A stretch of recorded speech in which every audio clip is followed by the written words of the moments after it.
Hello বন্ধুরা, কেমন আছো? আজ আসলাম, আজকে একটা নতুন ভিডিও নিয়ে এসেছি। আজ ঘুম থেকে উঠেই আমার ছেলে তার বন্ধু বান্ধবীদের সাথে খেলা করছে। বলছে, মা আমি খেলবো, আমাদের ভিডিও করো। আমি বললাম আচ্ছা, তোমরা খেলাধুলা করো। খেলাধুলা করতে করতে দুজন তিনজন এক জায়গায় হলে মারামারি লেগে যায়। দৌড়াদৌড়ি করতে তাদের খুব ভালো লাগে।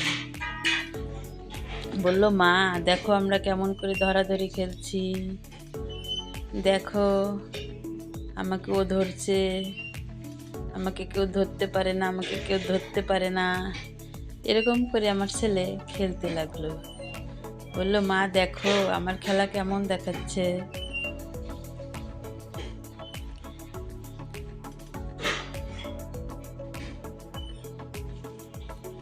বন্ধুরা, আমার ভিডিওটা দেখতে কেমন লাগে নিশ্চয়ই কমেন্টে আমাকে লিখে জানাবেন। খেলাধুলার পর ভাবলাম আমার মাছের আঁশ জড়ো হয়ে রয়েছে। গতকাল তো রোদ ওঠেনি, বৃষ্টি হয়েছে। আমি আঁশগুলো রোদে মেলে দিই। আঁশগুলো পলিথিনের মধ্যেই রাখি, তা না হলে বাড়িতে দুর্গন্ধ ছড়ায়। রাস্তার ধারে আঁশগুলো ভালোভাবে নেড়ে রোদে শুকাতে দিলাম। আমার ছেলে আমার কাছে আসলো। আমার ছোট ছেলে আমাকে ছাড়া একটা মিনিটও থাকে না। যে কাজই করতে নেই না কেন, আমার ছোট ছেলে আমার কাছে আসবে, আমার সাথে দুষ্টামি করবে, আমাকে জ্বালাবে।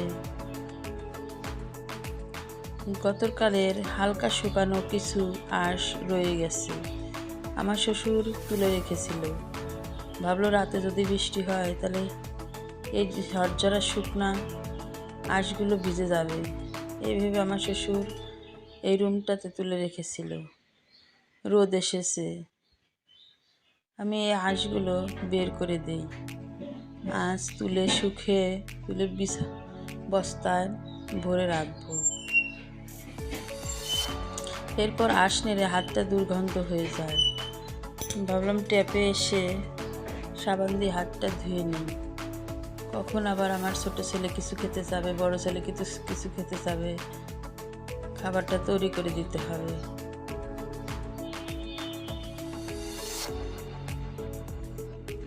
পিছনে আমার দেবরের মেয়ে, ছোট, আমার ছোট ছেলের সময় একসাথে দুজনই প্রায় বড় হয়েছে। দুজন দুজনের সাথে খুব মিল, আবার দুজন দুজনের সাথে এই ঝগড়া লাগিয়ে দিয়েছে।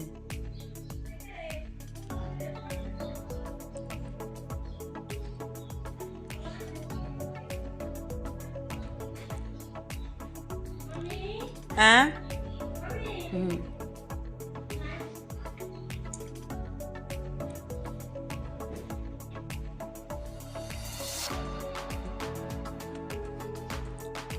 সকালে স্নান করে বালতিটা ছিল বাইরে। আমার একটা ভাতিজা আছে, সেই ভাতিজার কারণে কিচ্ছু বাইরে রাখা যায় না, বাইরে বেরি করতে করতে ভেঙে ফেলে। দেখেন, এটা আমার শ্বশুরের ঘর।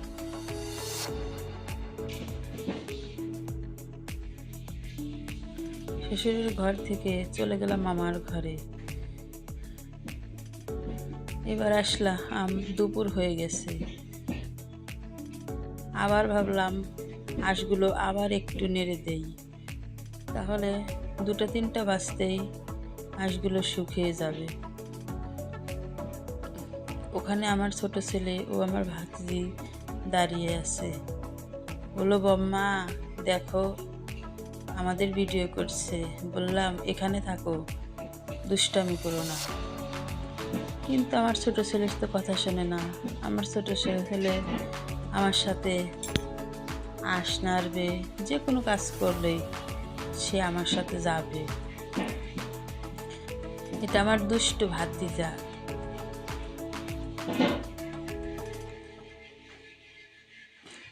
বম্মা বম্মা করে পাগল, আমার ভাতিজাটা আমার সাথে ঘুরবে।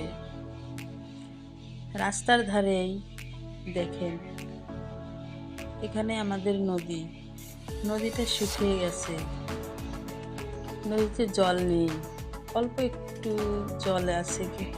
এই জলের উপর কচুরি পানা দিয়ে ভরে গেছে।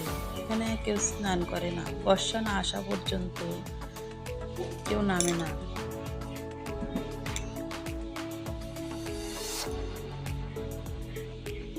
আর দুপুর হয়ে গেছে, রান্না করার পালা। কিন্তু রান্না করার আগে তো সব সবজি কেটে নিতে হবে। আমি বসে পড়লাম সবজি কাটতে। আজ মাছ রান্না করব, তার জন্য আলু কাটা শুরু করে দিছি। সাথে আছে আমার ছোট ছেলে। বলল, মা তুমি আলু কেটে জলের ভিতরে রাখো, আমি জল থেকে তুলে রাখবো। আমি বললাম আচ্ছা। কথা বললে তো তুমি শুনবে না, আমার সাথে কাজ করতেই হবে তোমাকে। তুমি তো শোনো না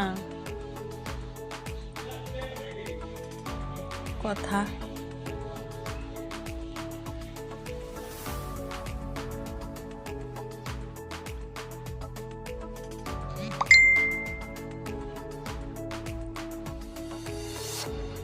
এসে পড়েছে আমার ছোট ছেলে।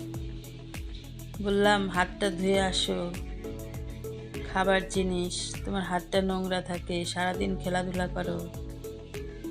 সে একটা থাল ধুয়ে আলুগুলো ধুয়ে চিপে চিপে তুলতে লাগলো। বলল, তুমি কাটো, আমি এখানে তুলে রাখবো। আমি বললাম, অত কাজ করতে হবে না। কিন্তু কে শোনে, একটুও কথা শোনে না।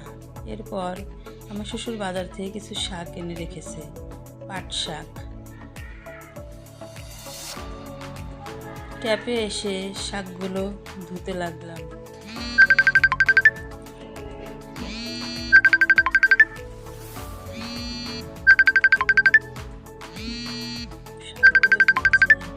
শাকগুলো একরকম পরিষ্কারই ছিল।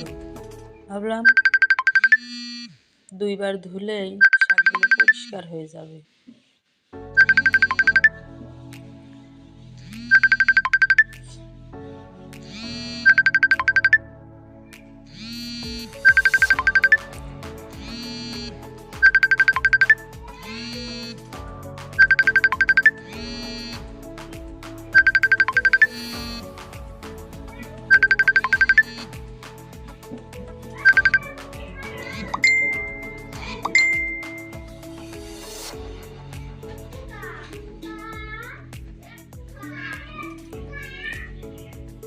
শাক ভালো করে না ধুলে শাক ভাজার পর খেতে লাগলে কিচকিচ করবে।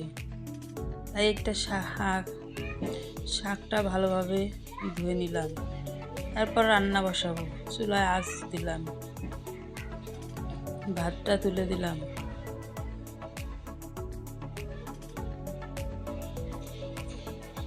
ভাতটা নামিয়ে শাকটা বসিয়ে দিলাম।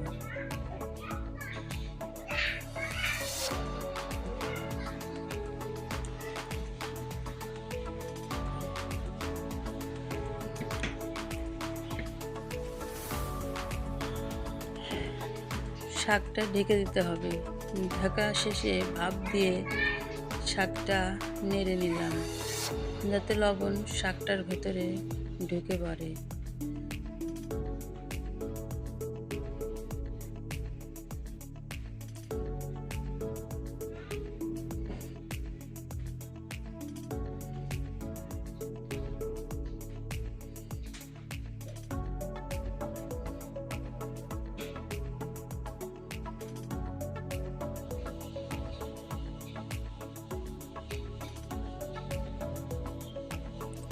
শাকটা হয়ে গেছে প্রায়, একটু নেড়ে শাকটা নামিয়ে ফেলবো।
এবার কড়াইয়ের ভিতর ছোট ছোট করে বড়াগুলো ছাড়তে লাগলাম।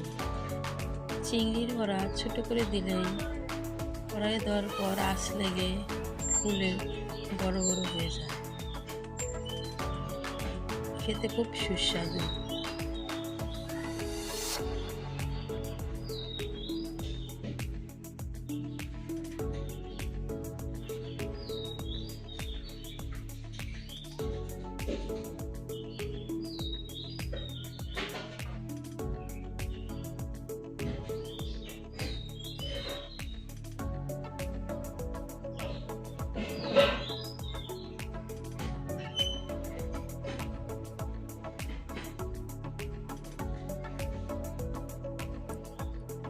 আমার ছোট ছেলে বলতে লাগছে, মা আমি বড়া খাবো। দেখেন না কেমন করে চেয়ার নিয়ে এসে রান্নার কাছে বসে রয়েছে, তার যেন তোর আর সহ্য হচ্ছে না। বলছে, মা আমাকে বড়া দাও বড়া দাও। আমি বললাম, বাবা এত গরম বড়া না ঠান্ডা হলে কেমন করে দেবো। বড়া ভাজার শেষে মাছটা ভেজে নিই।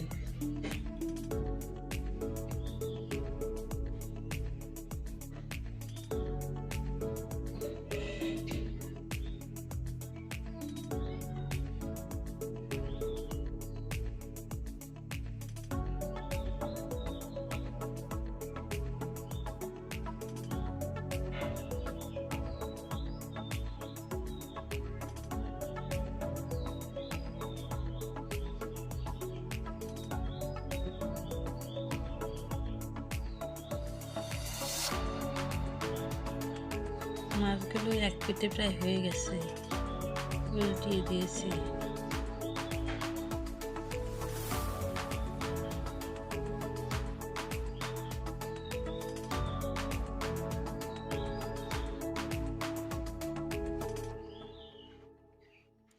এরপর মাছ ভাজার পর মাছের সবজিটা ভেজে নিচ্ছি।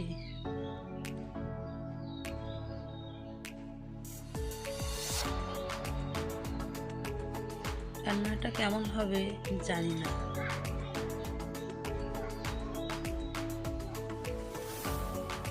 আমার স্বামী মাছের ঝোলের ভিতর করলা খেতে খুব ভালোবাসে, তাই মাছের ঝোলে একটু ছোট ছোট করে করলা কেটে দিয়েছি।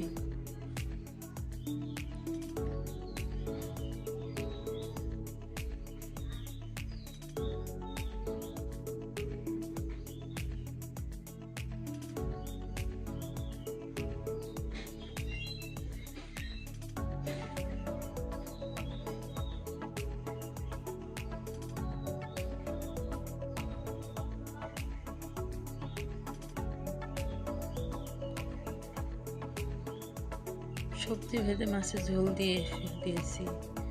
ঝোল দেওয়ার পর মাছগুলো ছেড়ে দিলাম।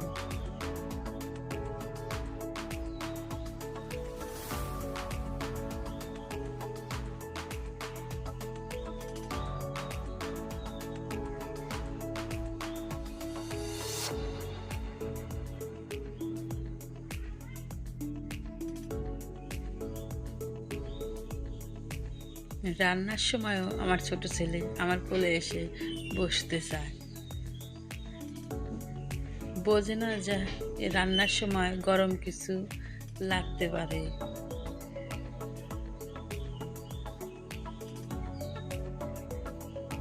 তরকারিটা প্রায় হয়ে এসেছে।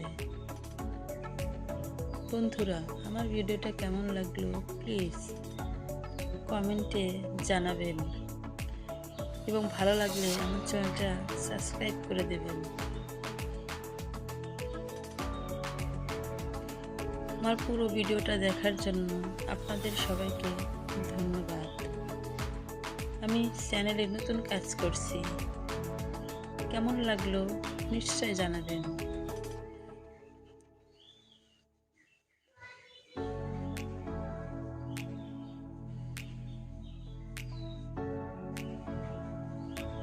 আমার রান্নাটা প্রায় হয়ে এসেছে।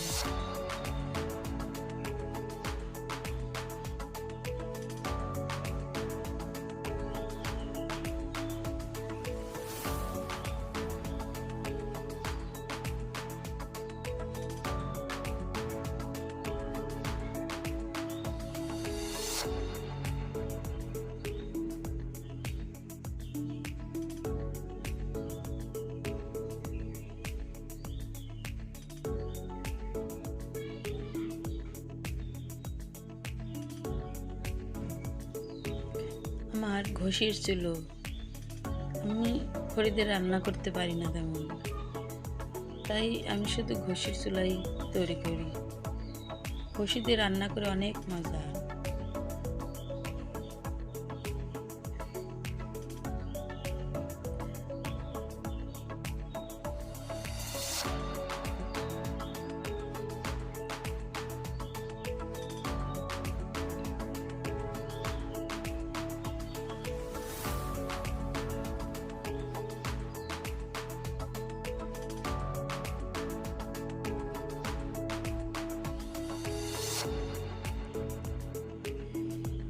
রান্না প্রায় শেষ।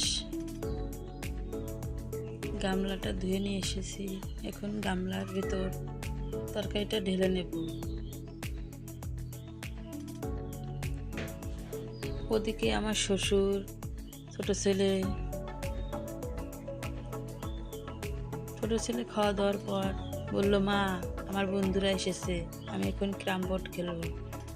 আমি ক্যারাম বোর্ডটা বারান্দায় পেরে দিলাম, বললাম আচ্ছা, দুষ্টামি না করে একদম চুপ হয়ে বসে ক্যারাম খেলো, আমি তোমাদের ভিডিও করব। বললো আচ্ছা মা।